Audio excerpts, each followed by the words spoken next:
हमारे यहाँ एक एक पद भाव भाषण पूर्वक बोलना ही भक्ति है, पूजा है। जैसे कोई भी भक्ति पद ले लो आप, आज हम जिन राज तुम्हारे द्वारे आए, भव सागर में नावे हमारी। तो वो पूरा भव सागर दिखना चाहिए, मोह दिखना चाहिए, संसार का दुख दिखना चाहिए, कष्ट दिखना चाहिए, तब ये पद बोलने की कीमत है। समझ में आया? जन्म मरण नित्य करते करते, तो ये पर्याय का जन्म मरण दिखना चाहिए, ये कष्ट दिखने चाहिए, तब वो भक्ति करने का फल आएगा। इससे भक्ति करने का फल नहीं आएगा। डॉक्टर साहब सुनाते हैं, हो मारी दीन तड़ी सुन बीनती में, कमौट बल देवे साभयोर पापी, दई सोटन की मारी। डॉक्टर साहब कहते जी क्या कर रहा है, न इसे बोलने का पता, न क्या कह रहा है, क्या उस भक्ति में लिखा है, क्या जयमाला में पढ़, कुछ नहीं पता। ऐसी भक्ति जैन धर्म में स्वीकार ही नहीं है। और फिर डॉक्टर साहब बहुत अच्छे से बोलते हैं, बोलो आज के आनंद की, दही सोटन की मारो, ये भी बोलता और बोलता है आज के आनंद की जय। कौन सा आनंद?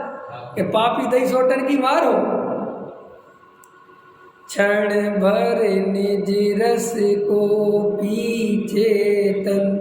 जब ये लाइन आप बोलते हो तो आपको अपना त्रिकाली ध्रुव दिखना चाहिए, ये निज रस दिखना चाहिए, इसको पीना दिखना चाहिए, और मिथ्यात्व का नाश होता है ये दिखना चाहिए, तब ये लाइन बोलने का अधिकार है। अब ऐसी पूजा करो, देखो तुम्हारी पूजा का फल सम्यक दर्शन के रूप में कन्वर्ट नहीं हो जाए तो ना। हम पूजा का विरोध थोड़ी करते हैं, तेरी बेहोशी का विरोध करते हैं। हम तेरी भक्ति का विरोध नहीं करते, तू जो बेहोशी में भक्ति करता है उसका विरोध करते हैं। तेरे हम शास्त्र पढ़ने का विरोध नहीं करते, तू जो बेहोशी में अपनी कसाई की पूर्ति के लिए शास्त्र पढ़ता है उसका विरोध करते हैं। तेरे क्रिया कांड का विरोध नहीं करते, तू उस जड़ की क्रिया को धर्म मानता है, उससे अपने को बड़ा मानता है, उससे अहंकार पुष्ट करता है, हम इसका विरोध करते हैं। और लोग क्या समझ लेते हैं कि हम पूजा पाठ के विरोधी हैं। अरे भाई, हम नकली पूजा पाठ के विरोधी हैं, असली तो हम खुद ही करते हैं। हम पूजा पाठ का विरोध क्यों करेंगे? हम इतना बढ़िया तत्व की बात समझते हैं और हमें भगवान की पूजा नहीं हो, ऐसा भाव आएगा क्या? देखो,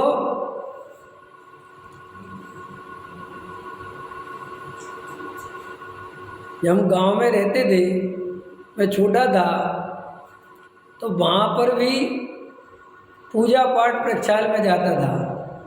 समझ में आया? तो वहाँ पे भी क्या था कि भाई पारियाँ होती थी। छोटा गांव होता ना, मंगलवार को इसकी, सोमवार को इसकी, बुधवार को इसकी, सब पारी होती। हमारे गांव में 7 दिन थे और 7 ही घर थे, तो 7 एक मंगलवार की हमारी होती थी। तो मैं बुध को भी जल ले आता था, गुरुवार को भी ले आता था। समझ में आया? तो बड़ा गुस्सा करता, बुधवार को उनकी थी, मैं क्यों लाऊं? समझ में आया? तो मेरे बाबा हमेशा समझाते थे, बेटे ये तो व्यवस्था है, भगवान तो अपने हैं। भोजन रोज करते हो कि नहीं? कि कहते हो बुधवार को ही खाऊंगा। समझ में आया? ऐसे नहीं करना। वो जाते ही नहीं, वे कक्का जाते ही नहीं, वे चाचा जाते ही नहीं। जब देखो वे अपनी दुकान चला रहे, गाँव में ऐसा होता है ना, तो वो कहते थे बेटा तुम्हारा भाग्य ज़्यादा है, जाओ। अंत समझ में आया? जब मैं इधर भी था, जब व्यवस्थाएं नहीं थी तो हम करते थे। और अभी भी मैं कहता हूँ कि भाई जिस दिन तुम्हारे पुजारी कम पड़ जाए, सबसे पहले चाहे मुझे बच्चों को छोड़ना पड़े, चाहे मैं स्कूल जा पाए, तुम्हारे यहाँ खड़ा मिलूंगा। लेकिन इसका विरोध नहीं है, तुम्हारी बेहोशी का विरोध है। मुझे तुम्हारी बेहोशी तोड़नी है, तुम्हारी पूजा मुझे ढंग से करानी है, इसलिए तुम्हारी नकली पूजा छुड़वाता हूँ मैं। ये तुम प्रक्षाल कर करके बड़ा धर्म मानते हो, तो मैं ये समझाता हूँ कि धर्म नहीं है, ये प्रतिमा की व्यवस्था है। तुम्हें असली बात पता रहनी चाहिए कि नहीं रहनी चाहिए, बोलो। कई लोग कहते ऐसा बोल दोगे कि ये प्रतिमा का जो प्रक्षाल है ये तो व्यवस्था है, तो लोग करने नहीं आएंगे। क्यों नहीं आएंगे? तुम इतना क्यों डर के बैठे हो? क्यों नहीं आएंगे? मैं तो उल्टा कहता हूं, ये तुमने डर डर के इस जगत में घृत मिथ्यात्व चला दिया। शांतिनाथ दुखरने वाले, पारसनाथ सब बढ़िया करने वाले, ये सब क्यों चला रहे हो भाई?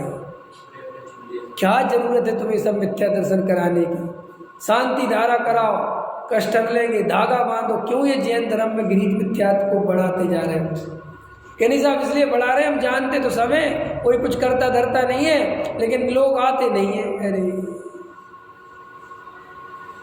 इससे अच्छे तो बेईमानों से अच्छा तो एक ईमानदार अच्छा। गलत कह रहा हूं? एक पार्टी बराबर पैसा देती ईमानदार है, उसको माल देना अच्छा कि 10 पार्टी बेईमान है उनको माल देना अच्छा? कि भैया हम एक में ही काम चला लेंगे, हमें नहीं देना। ऐसे श्री गुरु कहते हैं तुम ये भीड़ के चक्कर में और इनको लुभाने के चक्कर में जो असली जैन धर्म है तुम उसी को मट्टी पलीत करे दे रहे, उसी को गायब करे दे रहे, वीतरागता ही खोए दे रहे हैं। आज वर्तमान में कितने साधु संत जो वीतरागता की बात करते हो, जाके देख लो तुम। जो देखो किसी के घर के क्लेश कैसे दूर होंगे, संपत्ति कैसे आएगी, व्यापार कैसे चलेगा, नहीं समझ में आया? ये कर लो वो कर लो, पुण्य कैसे लगेगा, देवगति कैसे मिलेगी, वीतरागता की चिंता ही किसी को नहीं है। और यहाँ तक कि देखो परम वीतरागी मुद्रा को भी राग के पोषण के लिए चालू कर दिया। ऐसे ऐसे भजनों का निर्माण जिनसे घृत मिथ्यात्व के अलावा कुछ नहीं हो। क्या चल रहा है जगत में? तो भाई साहब पूजा पाठ का प्रक्षाल का विरोध नहीं, असली करो। उपवास का विरोध नहीं, असली करो। मायाचारी वाला मत करो, क्योंकि ये तुम्हें सम्यक दर्शन नहीं होने देगा। ये बहुत बड़ी बात है और कोई बात नहीं है। अगर तुम्हारे अंदर इतनी मायाचारी रहेगी, इतना छल कपट रहेगा, तो 3 काल में आत्मानुभूति नहीं हो सकती। इसलिए जिनको ऐसा लगता है कि हम पूजा पाठ प्रक्षाल की कुछ, अरे नहीं भैया, वो एक नैतिक कर्तव्य है, वो गृहस्थ को अनिवार्य है, वरना ये मंदिर की व्यवस्थाएं कैसे चलेंगी, ये जैन धर्म की परंपरा कैसे चलेगी? टोडामल जी साहब ने तो साफ साफ लिखा है, देव शास्त्र गुरु तो धर्म के आधार हैं, इनके बिना धर्म की बात ही नहीं हो सकती। अरे आज हम लोग भी इस स्वाध्याय से जुड़े, ये तत्व सुना तो इन्हीं मंदिरों के निमित्त से ही तो सुना है। अगर ये मंदिर नहीं होते तो तुम आते कहाँ? तुम अपने घर में बैठे होते, हम अपने घर में बैठे होते। तो हर चीज का अपना महत्व है।